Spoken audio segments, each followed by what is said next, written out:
In the previous part of this video, I have discussed that rand is used to generate random numbers and srand is used to provide the seed or starting point to the random number generation algorithm that is used by rand. Now, if srand is not used in the code, then the default value for seed that is used by the random number generator algorithm of rand function is 1. So when srand is absent in a code, then the default value for seed is 1. Now, in order to provide a value as seed to the random number generation algorithm of rand function, we need to pass that value inside the parenthesis of srand function. For example, here I have passed 10. So this 10 will be used as seed for random number generation algorithm of rand function. Now, if the seed is same, then the similar sequence of random numbers will be generated each time the program is executed. For example, for 10, the same sequence of random numbers will be generated each time the program is executed. If you want to generate a different sequence, you need to update this value or change this value. With 11, a new sequence will be generated that is different from the sequence generated by the seed 10. And similarly, when the value of seed is changed each time the program is executed, then a new sequence will be generated. Now, in order to use a new value as parameter for srand each time the program is executed, one possible solution is to use the built-in function time. 0 is used as the parameter for this function, and this function returns or gives the number of seconds elapsed or passed since January 1, 1970. So this time 0 will return the number of seconds passed since January 1, 1970. And when this time 0 is used as a parameter for this srand function, then the seed will be updated each time the program is executed and a new sequence of random numbers will be generated. So in this way, time 0 can be used as parameter for this srand function. Now I will discuss the steps that are required to generate random number or random numbers in a C++ program. The first step is to include the external library files. To include external library or header files.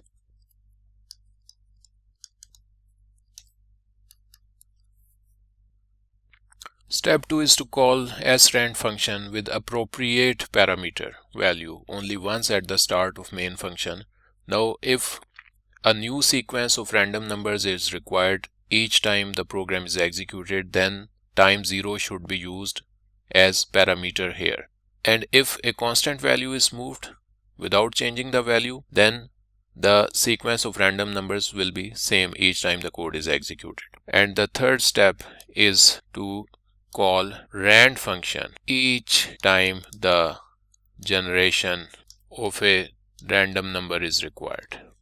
Now I will use a simple code in order to analyze the behavior of rand and srand functions, and to use those functions I have included this external library file or header file cstdlib or C standard library, and to use time function in my code I have used here C time library or header file. First I will write srand. So we need to write srand in order to provide seed to the random number generation algorithm, and inside the parenthesis I will write 1. After that I will write the rand function, and inside the parenthesis I have passed here no value. This srand will provide 1 as seed to this random number generation algorithm, and rand will generate a number in the range 0232767. In order to display that number, we can use here cout. This cout will display the number generated. Now let's try to execute the code and see the result. So the program has displayed this number 41 at the output screen. Now let's try to display another number.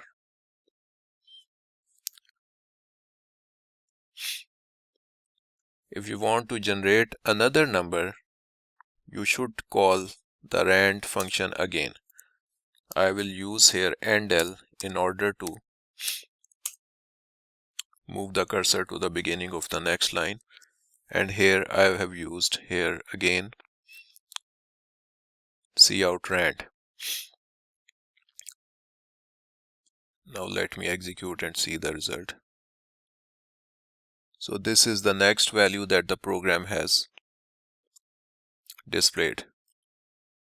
Let's generate another number.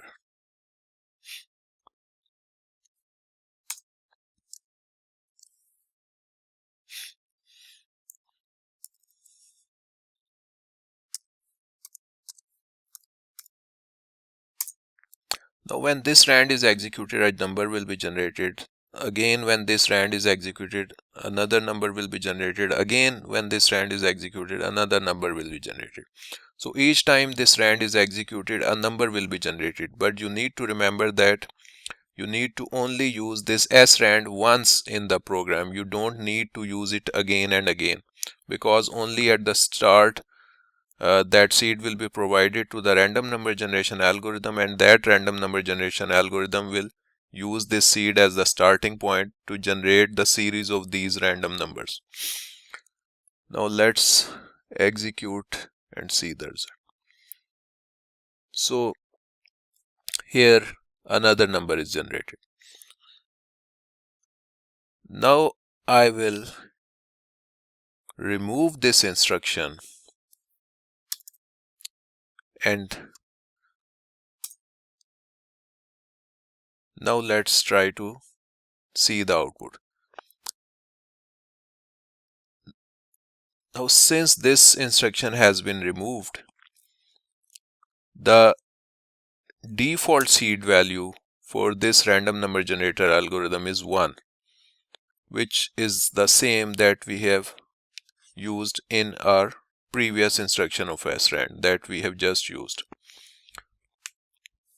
which is the same that we have just used in srand. So the sequence should be same that was generated by using 1 seed to srand function. Now when srand is absent in our code, the sequence should be same because the default value of seed is 1. So here we can see that the sequence is same that was generated when 1 was used as the seed. Now let's try to change the seed srand 10. Now the sequence will be different.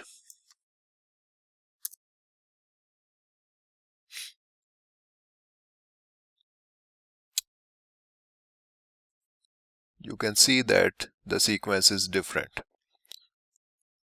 If the program is closed and executed again, then the same sequence that was generated previously when 10 was used, that same sequence will be generated. So we can see that this is the same sequence. So when the same seed value is used, then each time the program is closed and executed again, the same sequence of random numbers will be generated. In order to generate a new sequence each time, we need to pass a new value of seed to the code each time when the program is executed. So now here I have passed time 0 as the parameter, and this time 0 will provide the value of time in seconds passed since January 1, 1970. So after each second this value will be updated and a new seed will be used as the seed for random number generator. Let's execute and see the result. So this is the sequence. Let's try to execute it again.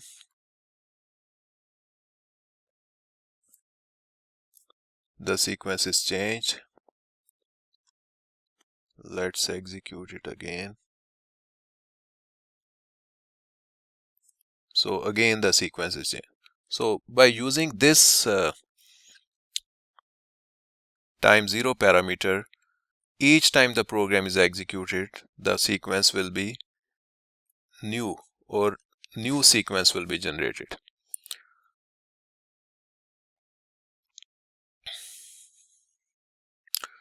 So now you need to remember that at the beginning of your code, you need to use srand only once, and if you want a new sequence each time, you need to pass time zero as the parameter. If any other value is passed and that value is not changed, then the same sequence will be generated each time the program is executed. After that, whenever you want to generate a random number, you need to call this rand function. If you want to generate 10 random numbers, you need to call this function 10 times. If you want to generate only a single random number, you need to call this function only a single time.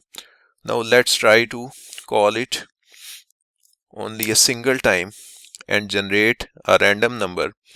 And if you want to store that random number in a variable, first you need to declare that variable.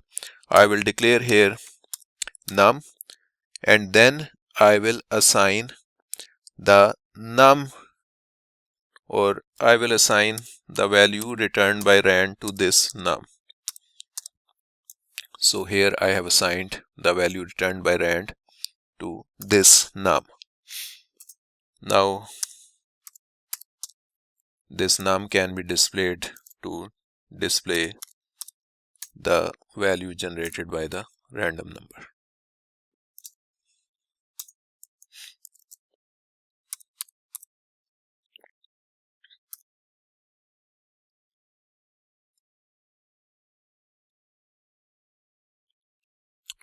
So here the program is displaying as num47. Let's close the program and execute it again. Now the value is changed. Let's execute it again.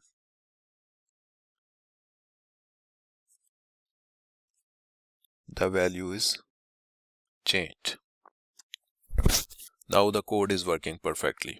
Now if you want to generate random numbers in a specific sequence, or if you are given a task to generate random numbers in a specific sequence, for example, let's generate random numbers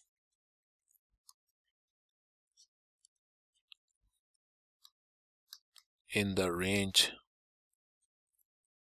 0 to 5. Now in order to achieve this task, the rand function can be combined with modulus operator or remainder operator to generate random numbers in this sequence. Rand mod 6. This expression will generate random numbers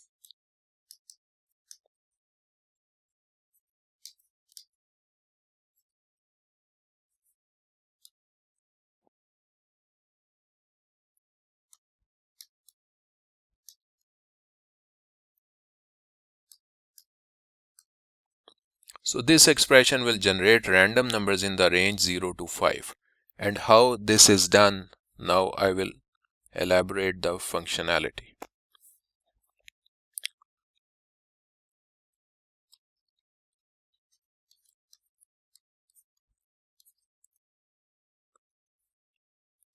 Let's assume that this function has generated a random number 60.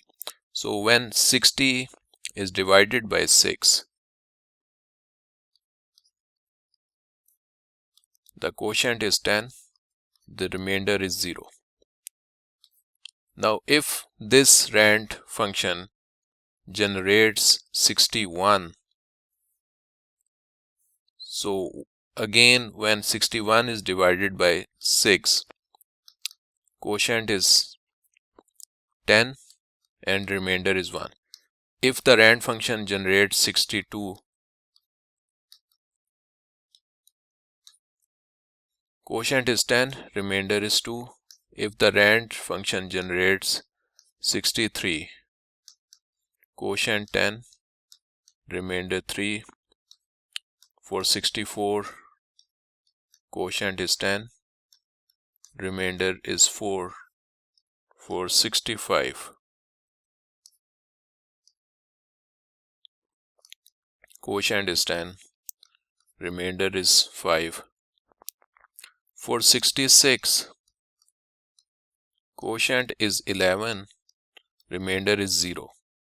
For 67, quotient is 11, remainder is 1.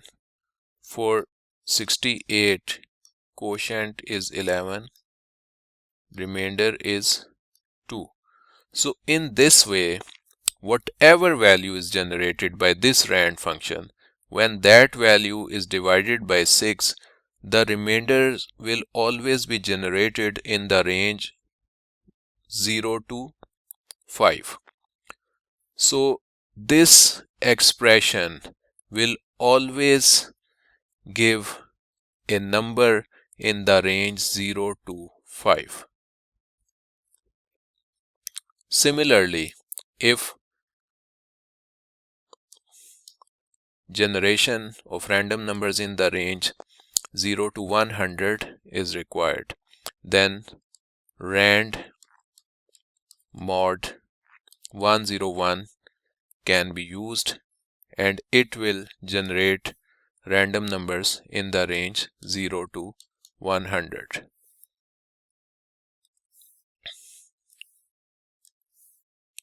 Rand mod 50 will generate random numbers in the range 0 to 49.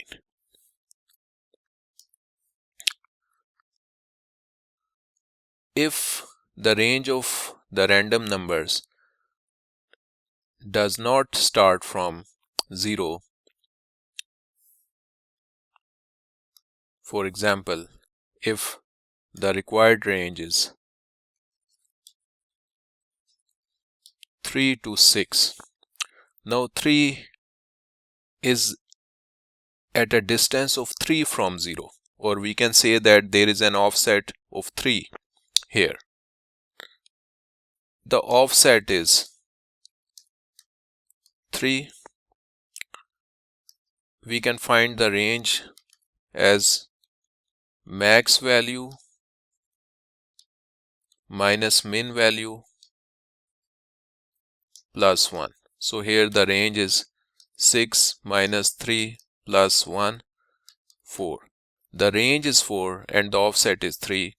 These two values can be used to form a new general equation. Rand mod range plus offset. So this is a new general equation. Now let's try to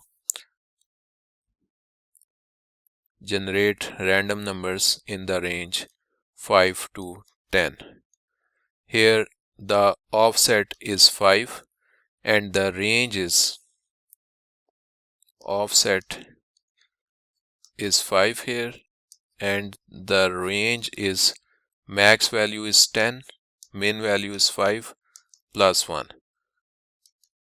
6. Range is 6, offset is 5.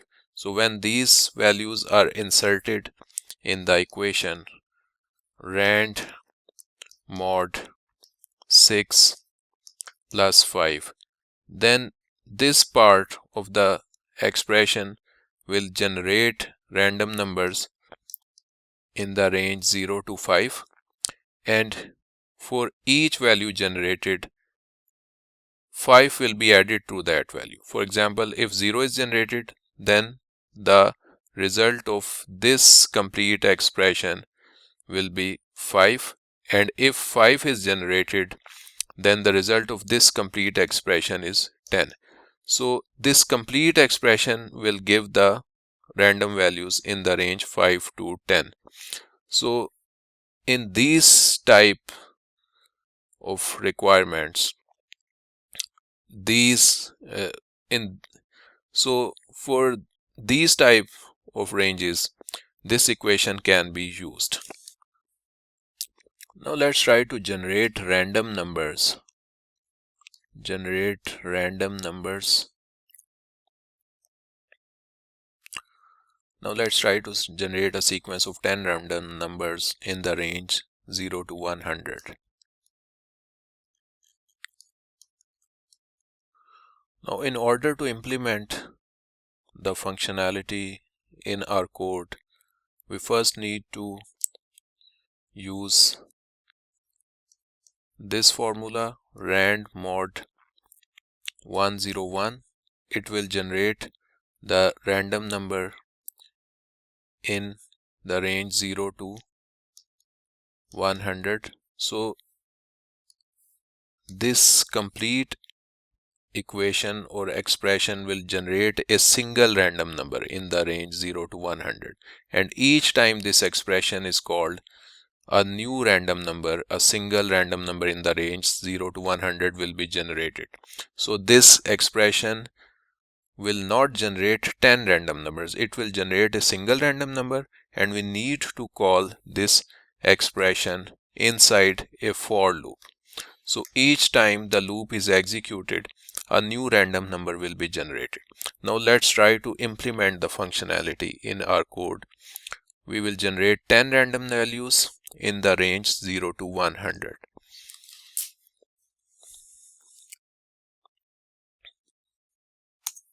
Here I will first use srand here. This is used only at the beginning of the code, and then I will use here for loop. For int space I equals to 0, I is less than 10, I plus plus.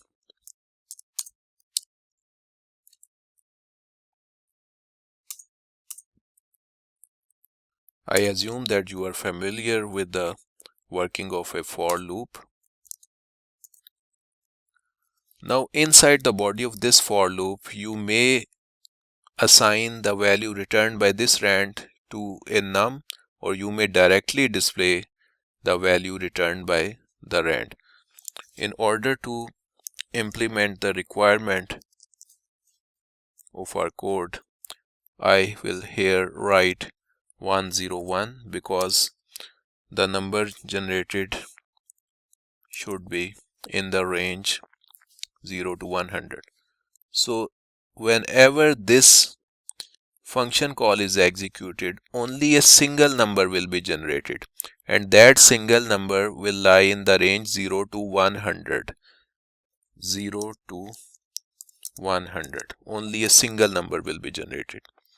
So each time this call is executed, a single number will be generated. That number will be assigned to num, and the program will display the value of num at the output.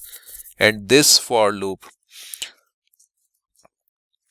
inside the parameters of this for loop, I have declared a variable I, have initialized I to 0. So I will be created here. The program will initialize the value of I to 0, and then this test condition is evaluated. If the condition is true, then the body of this for loop will be executed. If the condition is false, then the program will move on to the next statement. And after execution of the body, the update expression will be executed and I will be incremented. Here we have used the post increment operator. So the updated value of I will not be returned here. In fact, we will get the updated value of I at this point. So initially I is 0, I is less than 10, true.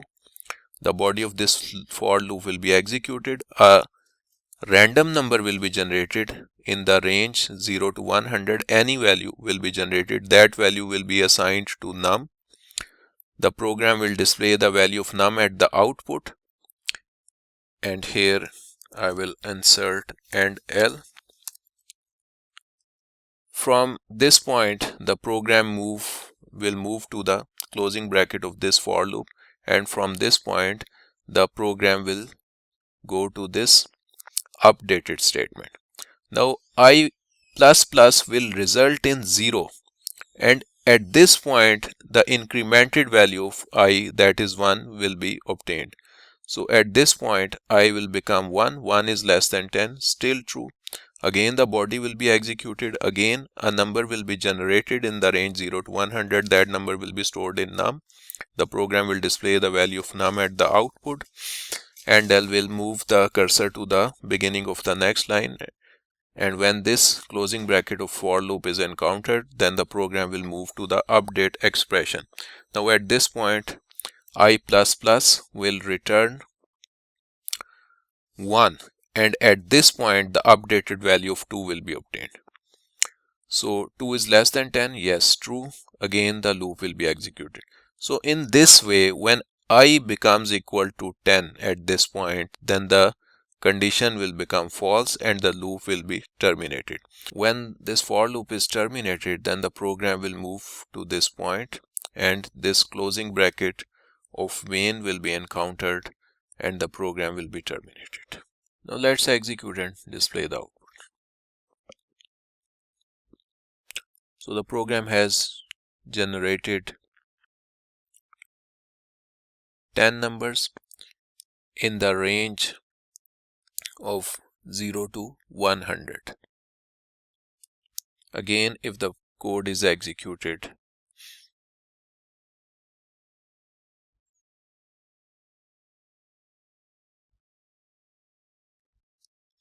the sequence is different.